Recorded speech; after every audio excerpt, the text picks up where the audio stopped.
This podcast explores stories of people who invest their lives to serve others. The topics and interviews in this show are intended to inspire all of us to live our best story so others can fully discover the kingdom effect. Hey guys, and welcome to the first episode of the Kingdom Effect.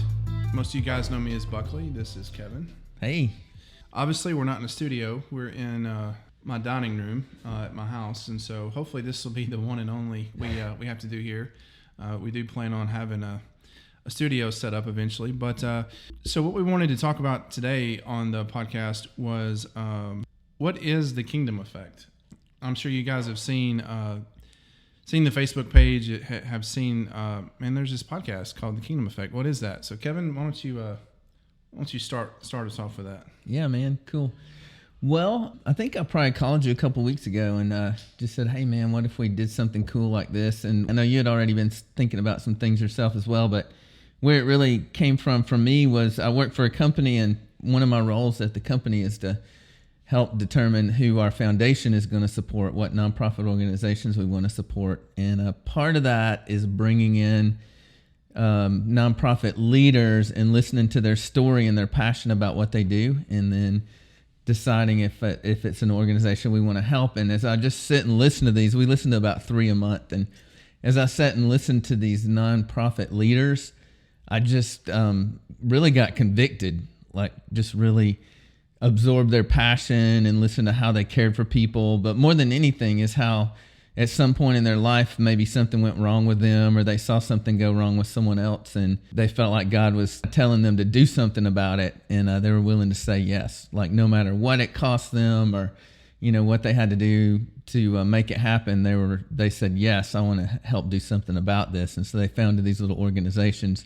Most of them are 25-year-old young kids, well, relative to who's listening, but younger people who don't have any money, have never led an organization, have no idea what they're doing, but they just catch a vision for something and get passionate. And it's a passion that's contagious. It just really made me think about my life and how I am spending my life, and the decisions I'm making and not making, and the things I'm not sacrificing to help other people. And I just thought, man, if we could get those stories out there and tell those stories, and let the founders tell those stories, and survivors that have been helped by those founders tell the stories, would it actually inspire the body of Christ to do something, to just get uncomfortable themselves and do something. And so we were talking about whether you had mentioned, should we call it kingdom affect or effect, right? And neither one of you really knew the difference in those two. Yeah, I didn't know the difference. Yeah, so I'm sure you did too, but I looked it up in the dictionary. And affect is when you are doing something. It's a verb. You're doing something to create change. But effect is the actual change that happens by something that has been affected. So I think what we want to talk about here, and what we hope you'll be inspired by listening, is that the kingdom of God is alive and active through people, in people. And if we'll just say yes and get out and do something about our passions, then there will be an effect on culture and on the people around us. And that effect is something that can only be brought through the kingdom of God. It will change lives. It'll deliver people from the pit. You've seen in your life, as we'll talk about, people literally get rescued from life or death situations because someone was willing to say yes. So hopefully this podcast will be about saying yes when Jesus asks you to do something. We'll talk about a lot of bad things that go on in the world on this podcast. Human trafficking, homelessness, among other things. And I feel like most people in our culture only see the bad side of those things. Mm-hmm. They don't really see the effect on the kingdom that happens when you have those people that you're talking about that say, hey, you know what? God's given me a passion for this. He's given me a heart for it. I'm going to go out here and, minister to these people. And that side of it, that other side of the coin, is what people don't see a lot of time. They're stuck seeing what's on the news. And I know that those kind of things, as a police officer for 13 years, you walk away from that job and you're very jaded. Everybody's a criminal, everybody's a bad guy, and always looking over your shoulder in a restaurant. You never sit with your back to the door, just always expecting something to go wrong. But on the flip side of that, when I became an investigator, and I would actually walk with the victims through that whole process, and getting to see justice, recovery, redemption, reconciliation, getting to see all those things play out. It didn't just stop at me seeing the crime, arresting the bad guy, and then going on to the next one. I got to see that process through to the end. And I think that's one thing that we'll be able to get across in this podcast is people will see the effect that these people are having on culture and the kingdom. Yeah, cool. Hey, while we're there, since you were talking about it anyway, one of our goals for this first episode is just to let people get to know us. So why don't you tell us a little bit about your history and how you came to being passionate for helping people? I guess, Kevin, as a kid, I can remember my childhood, wanting to serve people in some capacity. When I was a 10, 11, 12-year-old, it was, man, I'm going to be a Navy SEAL and, go serve my country and do all these things. And my dad retired from the military, and I ended up joining the military. Wasn't a Navy SEAL, unfortunately, but I did get to join the military. And then, when I got out, law enforcement just kind of seemed the natural next step for me. And so got into law enforcement, and, again, still had that desire to help people was there. It was just really deep. It hadn't really come to the surface yet. And then I took a couple of mission trips to Africa, and I think that was a turning point for me. Was I really got to experience God. You talk about a similar experience when you went to Alaska, just kind of being away from everything, being away from all the distractions, and really having your eyes open, and your ears open and your heart open. And I think that was a turning point for me, when I really started to understand my faith, and that desire, that passion to serve people started coming to the surface. I guess it kind of came to fruition, kind of full circle when I got into fighting human trafficking. And, that was a flame that burned so bright in me. You couldn't put it out with anything. And, how did that come to pass? How did you end up in human trafficking? Well, I was working, internet crimes against children. And at that point in time, human trafficking had kind of migrated from, the girl working the street corner to the internet. And so because I was the internet guy, my bosses came to me and said, hey, you're going to start working human trafficking. Yeah.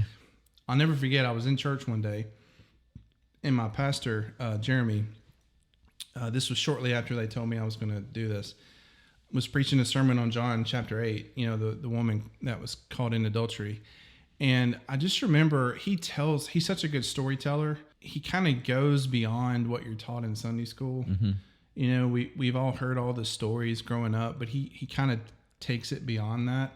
Not in the sense that he makes anything up. He just keeps going. All of your stories in Sunday school kind of have that takeaway.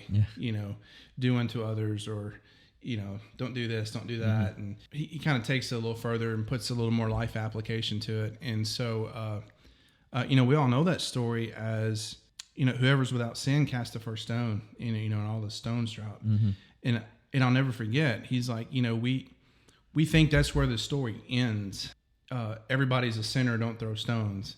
But he's like, that's actually not where the story ends. The story ends when Jesus reaches down to this woman after everybody's gone and is having a conversation with her. And, the Bible's Scripture's really short in what it says that conversation was. Jesus said, where are your accusers, go and sin no more. But when you think about it, we know, I use my imagination too. And it's like, and there was so much more to that conversation. There had to be.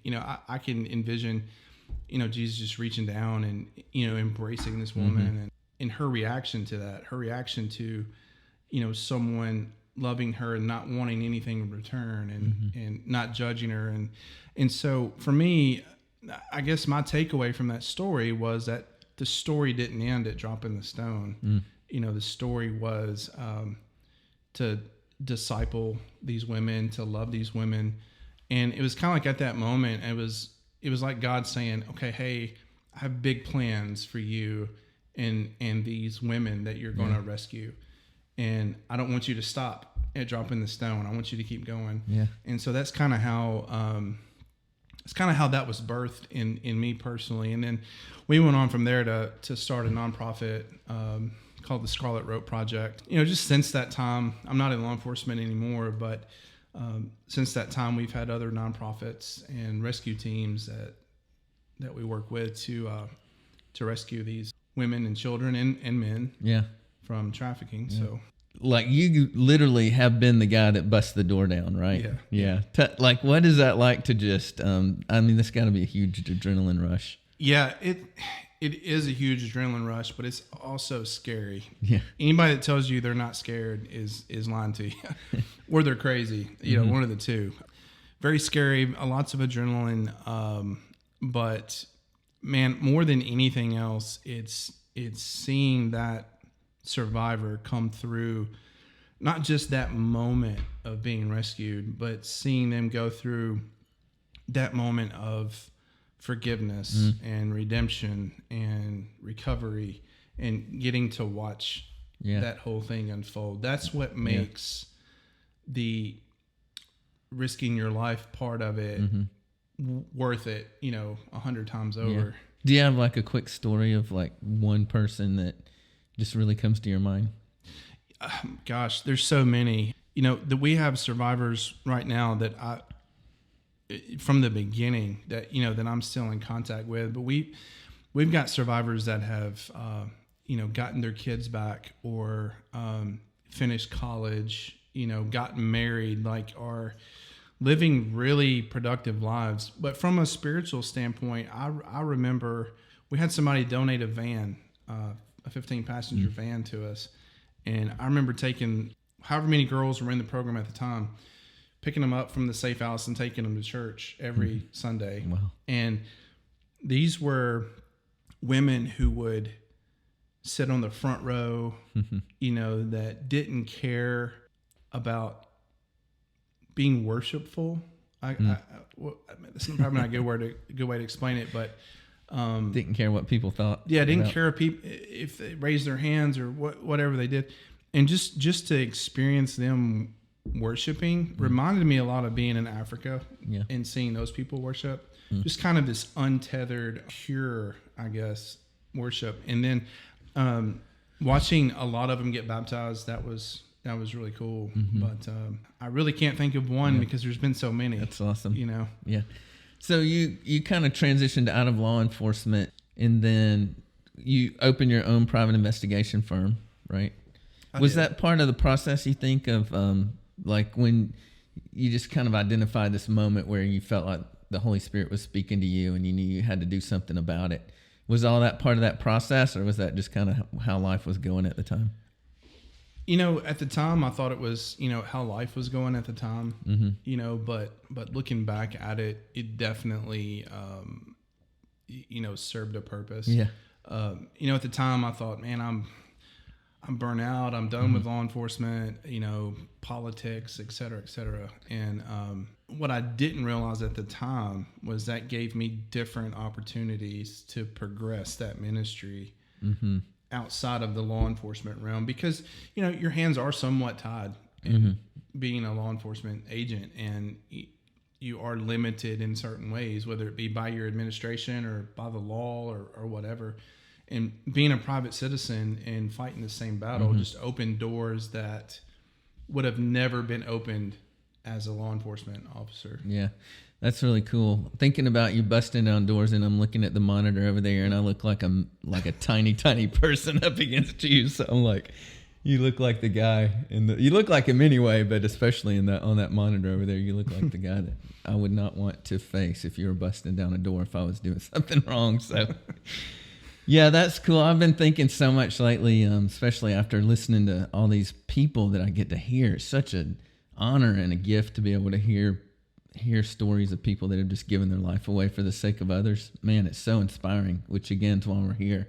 But one thing that like is pretty common is whoever it is that started something and is like giving their life away from people, it's kind of almost like a natural progression into that, right? Like there usually is a moment where someone says that the light bulb came on for them, and they said yes when God asked them to do something, but it's usually in the context of their life, like just a normal progression of life. Yeah.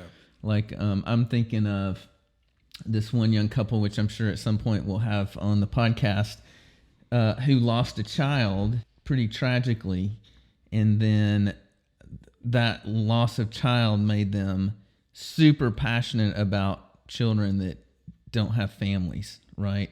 And so they started this whole organization called Hope's Bridge that surfaced up out of the pain of losing a child. I could probably sit here and tell a dozen of those stories. But the original word matrix, which we all know about the movie, which is really cool as well. But that original word matrix refers to the mother's womb. So a matrix is something that something else is embedded in, and because it's embedded into that whatever substance or cavity or whatever it is, it forms in a certain way. So when you're in the matrix of your life forms you into a person that actually, I believe, from a faith perspective, ties into Ephesians 2:10, where it says that we're created as masterpieces for good works that God prepared in advance for us to do. He knows what he wanted us to do. He knows that he wanted you to be involved in rescuing women or people from sex trafficking. And he created experiences in your life that just naturally set you on that path, For you, it's really cool because you're, big, bulky guy. You look the part. I mean, he even gave you the look, right? So it's so cool. Like, I really do believe, I think the Bible teaches us all through the Bible that he knew in advance what he was creating us to do. And he gave us every tool that we need in our tool belt to accomplish the good works that he had planned for us in advance. So that's like, when I listen to all of these people, that's what I hear. I just hear this natural progression.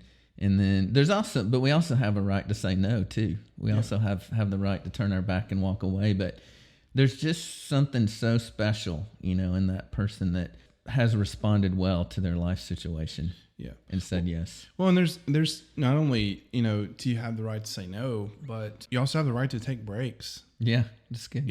I'm currently taking a break from the rescue stuff.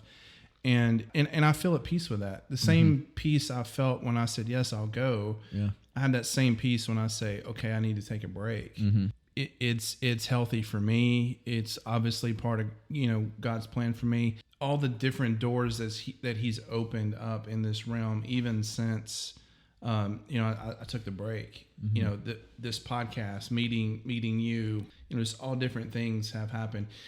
I took the break. My stepdaughter had the accident. It just, like you said, it all kind of just lined up. Yeah. Tell us a little bit about that. Yeah. So my stepdaughter, JC, she's 24. She had a car accident back in August, suffered a traumatic brain injury. And so she just came home a few weeks ago. She's been at the Med in Memphis and then spent a few months in Atlanta at the Shepherd Center. And so she's back home now, and she's doing good. She's making progress, doing some outpatient stuff now. But even that, and we're super grateful. She's awake, that she's home, that she's getting back to that normal self. But that whole process has just been such a strain on our family that like I said, this break really came at the right time. Yeah. So, yeah. That's awesome. Cool. So yeah, your story in itself is a perfect example of what we want to do here on this podcast, to just highlighting these moments when people say yes and really cool things happen. Yeah. So I think you should tell everybody that's listening, maybe give us a little snippet or your favorite story from Alaska. Ah, man. It's kind of get to my heart. You'll create a scenario where I talk for an hour if you're not careful. Man, that's tough. I have to give a little backstory about that before I probably tell a story. But 1996, me and probably about 6 college buddies were fasting and praying. I think it was a 15-day fast, if I remember correctly. And so we were fasting, just eating 1 meal a day. And then at night we would get together in a one of our apartments and pray together. So I think we started on I'm not sure, 5-6 days in. It was a Tuesday night. We parted ways, prayed together, came back, and usually we would come back at the end of the night and talk about what God directed us in our prayer time with each other. And my buddy Scott Hunter, we've been best friends since 3rd grade, still best friends to this day. He's one of those lifelong buddies. But he said that he felt like the Holy Spirit was telling him that he was to go to Alaska that summer on a mission trip. And then he said, I think you're supposed to go with me, talking to me and a couple other guys. I had no plans, no dreams, had never thought about going to Alaska. It was not on my radar at all. So I said, well, that's really good for you, but not for me. But he kept bugging me for a few days and finally talked me into going. So I think we just planned a 2-week mission trip, and we were on the way. We were stopping at different churches and doing youth evangelism services. And literally, dude, I could tell stories about this all day. As a matter of fact, I wrote a whole book about it, so you can find it online. What If, Why Not's the name of it. Kevin Beasley. But good book. Thank you. But yeah, we were traveling across. We had just enough money basically to get to the next event. But I'd stashed away about $800, which was actually student loan money, which I'm probably still paying back today.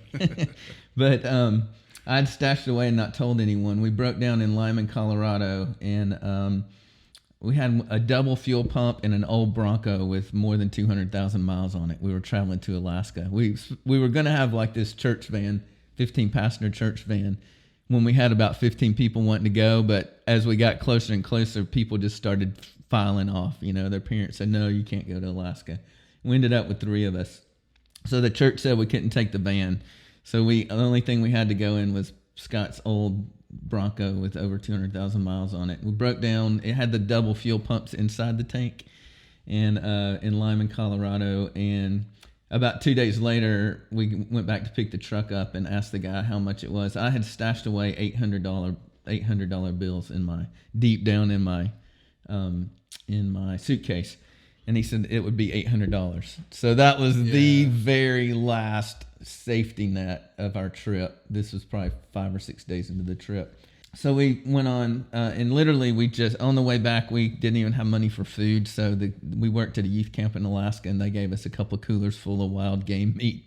So we ate caribou and moose on the way home from that trip. But so that just started a lifelong love. I mean, I'll never forget. This is one moment in my life that I can point back to, similar to what you were talking about.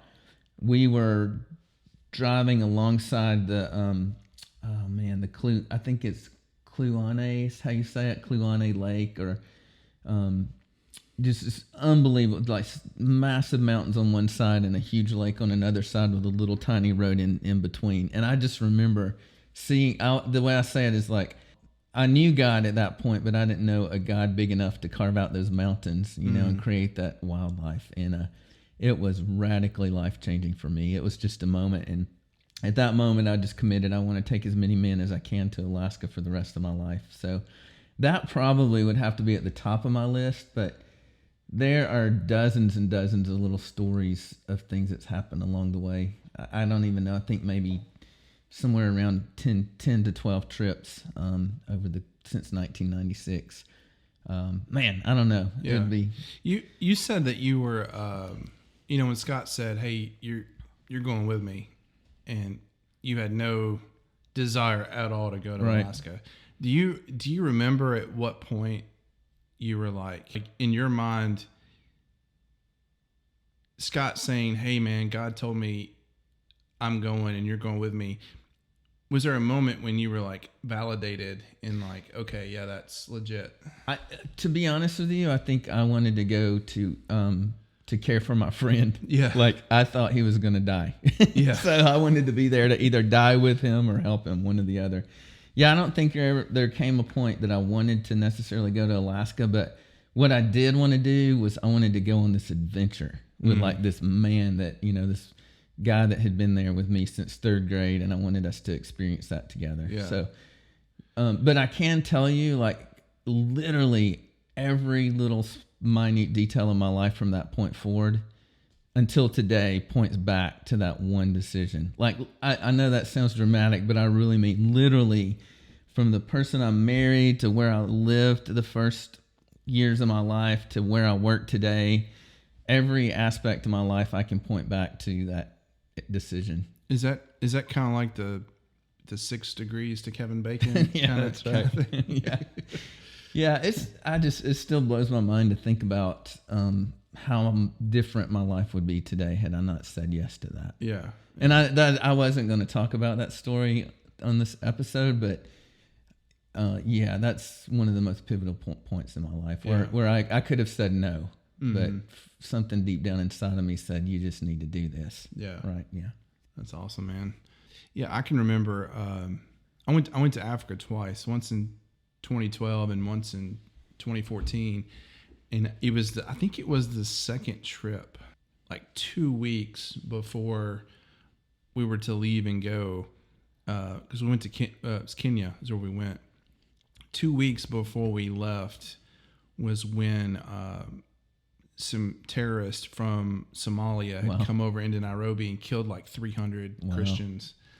And so like I just remember 2 weeks out going, man, we just had my daughter. She was, maybe a year old at that point, and I'm like, man, God, is this a sign for me not to go? Yeah. Or is this you seeing if I'm going to still go despite all of this? And so, ultimately we of course ended up going, but yeah, those are some times where you kind of look back and you can see the progression of your faith. Yeah. Right. And how you've grown through. Yeah. And that was totally like, I can't take credit for any of that. Even when I shelled out that last $800 that we had on in our belongings.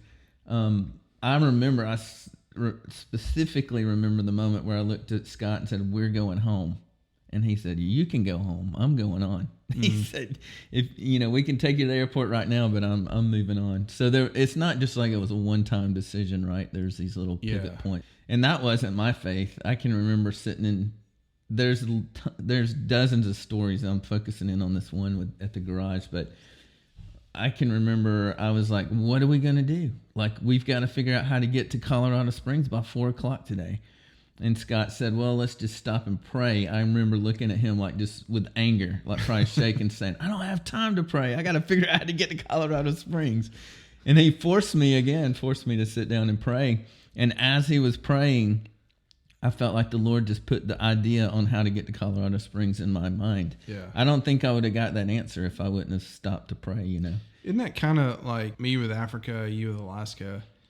When we stop and listen, like that's usually when we, for me at least, when I get, I don't know, not just when I get the word, but when I get the peace that goes along with it. So yeah, man, with today with social media and TikTok and Netflix, and when I bought your book and I got your book, I'm like, man, I'm gonna read this. And I read the first couple of chapters, and then I you come home and then it's like, do I want to read or watch Netflix? And we live in a culture now where Netflix and the cell phone and everything wins out almost every time. And so just to be able to stop and be still and listen. Because I can see you now, like you're riding, and he's like, man, let's just pray about it. And it's like, what is that going to do? Right? Yeah. Praying's not going to get us to I got to solve the problem, right? Yeah. But it wasn't the prayer that got you to Colorado, it was the solution that you got from God. the prayer. Yeah, totally, from the prayer. Yeah, 100%. Yeah. And what's cool, not only did that deeply impact me and the two guys I was with, but the guy that ended up picking us up and driving us to Colorado Springs, he had no intention he was going to drop us off and go back, and he ended up staying with us till midnight that night and just having Was that the preacher? Yeah. The independent American Baptist preacher guy. Yeah. He looks a lot like you, actually. Okay. But probably a little bit heavier, but I was pretty amazed in what his response was to you guys after the fact. You want to share that part? I don't know what you're talking about exactly, but he was in a really hard place in his tenure there at the church where he was, and I think he was facing kind of the potential that he would basically get fired, right? And was really struggling with that. And he's big burly guy, heavy with like red facial hair. Never forget the guy. When I called him, I'm just going to get into another story. But when I'm sitting there, and like the answer that I felt like I got when we were praying was go call a pastor to drive us down to Colorado Springs. And so I go in the office at the mechanic's place, and the lady, like with 3 teeth and a cigarette in her hand, and her hair's all a mess. And I said, "Can I borrow a phone book?" This is back in phone book days, right? "Can I borrow a phone book? I would like to call a pastor." And she said, "Call anybody in town except this guy." And literally, I felt like that's the guy. Like that's it. If she would not have said that, it would have been another person. But that was my trigger. So I call that guy, and he answers the phone. And I said, "Hey, it's 3 guys on a mission trip." And literally on the phone, he says, "Mission trips are against my religion." I'm like, holy, now I know why this lady told me not to call this guy. And then he just belly laughs and says, "I'm just kidding. I'll come and get you." So he borrowed the Methodist. He didn't have a car of his own. He borrowed the Methodist pastor's car. Literally came screaming in the parking lot of the garage. This stuff sounds like I made it up. I promise it really happened. Doing a donut. He did a donut in the parking lot of the garage. And he threw his door open and said, "Let's go, boys." And he said he had to get back for a meeting, and he only had time to drop us off and go right back. But like I said, ended up staying till midnight. And as he was kind of parting, he said, "You boys thought you needed us, but it was really, or needed me, but it was really me who needed you guys." Is that what you're talking about? Yeah. So just we couldn't orchestrate that, and that's the crazy thing about God's work. Like when we say yes to him and follow him, and you look back on it, you don't feel this stuff when you're going in the middle of it. But when you, like you said it earlier, you just felt like you were transitioning into a different career. Mm-hmm. But when you look back on it, it's like the mathematical probability that all of that stuff falls into place and everybody in the story's impacted is too much. Like it takes much more faith to believe that's an accident. Well, what's crazy is I can look back, my transition into the private sector happened in 2017, but I can look back years prior and see things that had to have happened back 2 years ago that now are influencing things that are happening, 4 years later. Mm-hmm. Totally. But at the time, you just don't. Yeah. It's just like the daily grind, man. Yeah. I mean, seriously, you wake up in the morning and want to go back to sleep, right?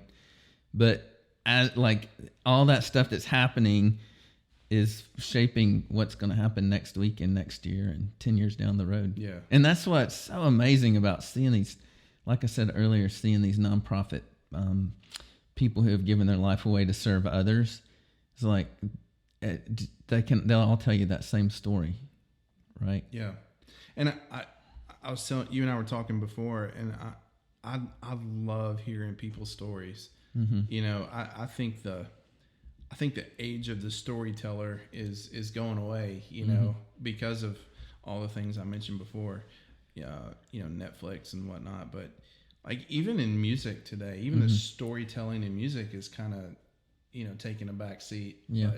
But stories are so important, man. Mm-hmm. I mean, if you look in Scripture, Jesus told stories. That's how he taught his followers, was through stories. And I just love to sit around and talk to people. Here, I've got a lot of tattoos, and I love getting tattoos because every one of them has a story that's personal to me that I'm getting to share with the tattoo guy. But then inevitably, he's got one, and he shares a story with me, and I just love to me, that's how you get to know people. That's how you get to know their heart. That's how you get to know how genuine they are. I just love hearing stories. Yeah, I pulled up a quote on the old internet. It's great to have the internet while you're podcasting. You can sound smart, but this is one of my favorite story quotes by Frederick Buechner. It says, "My story is important not because it is mine, God knows, but because if I tell it anything like right, the chances are you will recognize that in many ways, it is also yours. It is precisely through these stories and all their particularity, as I have long believed and often said, that God makes himself known to each of us more powerfully and personally.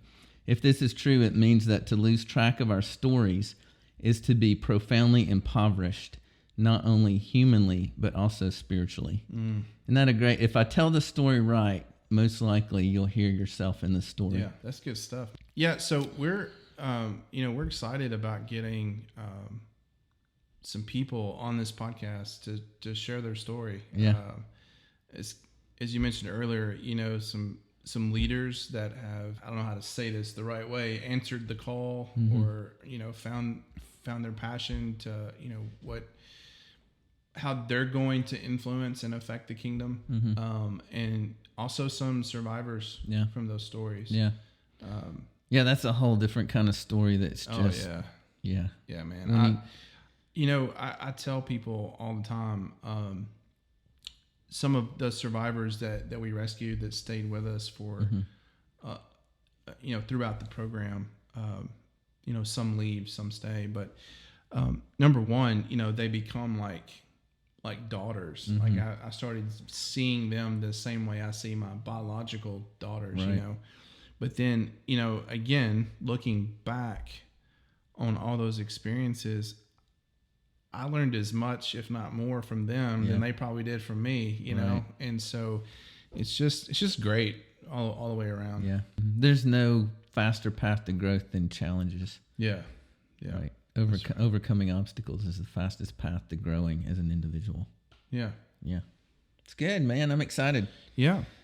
We're going to try to do 2 podcasts a month, just to let these guys know. And we're going to do video, and we're going to do that'll play on social media, and then we're going to have the audio that you'll be able to listen to on any podcast format. There's a million of them out there, but there's a million.